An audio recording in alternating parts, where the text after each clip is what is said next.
Ako si Rodolfo, operator ng DTF machine dito sa Transfer East LCC Legazpi. Ito ay ginamit ng 7 araw na may total na 70 meters. Ito ang printer head.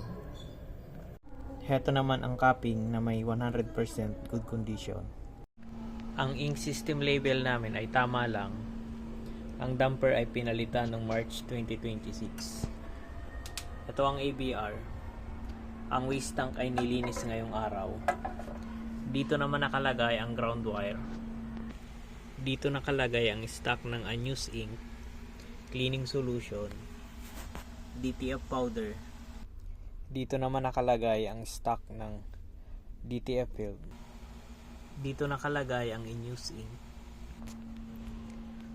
physical inventory, consumable withdrawal, daily output. Heto naman ang aking daily checklist. Thank you.